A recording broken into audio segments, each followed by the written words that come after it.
하나님은 가나안 땅에 들어가게 될 이스라엘 자손들에게 반드시 해야 할 많은 것들을 명령하셨습니다. 하나님은 그들에게 제사만 드리고 절기만 지키라고 하시지 않았습니다.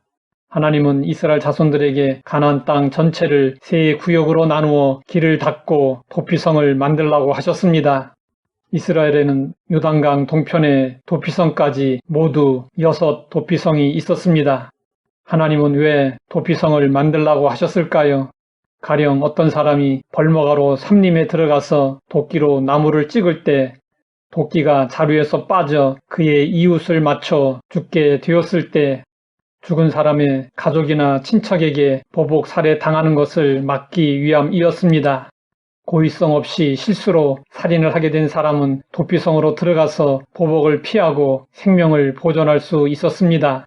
하나님은 도피성 제도를 통해 생명의 귀중함을 가르쳐 주셨습니다. 또한 실수할 수 있는 인간의 연약함에 대한 하나님의 관용과 배려를 보여주셨습니다. 하나님은 도피성을 만들라고 지시하실 때 너를 위하여 구별하라고 말씀하셨습니다. 너에는 3가지 의미가 담겨 있습니다.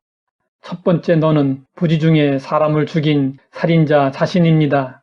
고의가 아니어도 사람을 죽게 만들면 죄책감에 시달리게 됩니다. 또 죽은 사람의 가족들에게 죽을 때까지 쫓겨다니게 됩니다.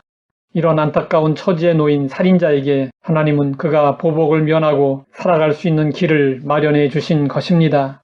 두 번째, 너는 모든 이스라엘 백성입니다.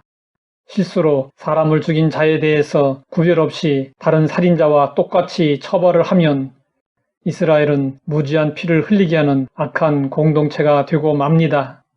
그래서 무지한 피를 흘리지 않도록 하나님은 도피성을 마련하셨습니다. 세 번째 너는 바로 우리 자신입니다. 의인은 없나니 한 사람도 없습니다. 우리는 알게 모르게 수시로 죄를 지으며 삽니다. 우리가 연약하여 죄를 지었을 때 예수님은 우리의 도피성이 되어 주십니다. 하나님은 도피성으로 이르는 길을 닦아 누구나 쉽고 빠르게 피신할 수 있도록 했습니다. 그 길은 예수 그리스도를 예표합니다. 누구든지 예수 그리스도를 주로 고백하고 용서를 구하면 구원의 길이 열립니다. 그런데 도피성 제도를 악용하여 고의적으로 살인하고 도피성으로 들어간 자들도 있었습니다. 이들은 구제받지 못했습니다. 고의적으로 살인하고 도피성으로 피신한 자를 보았을 때 성읍의 장로들은 사람을 보내어 그를 잡아다가 보복자의 손에 넘기도록 했습니다. 하나님은 그를 긍휼히 여기지 말라고 하셨습니다.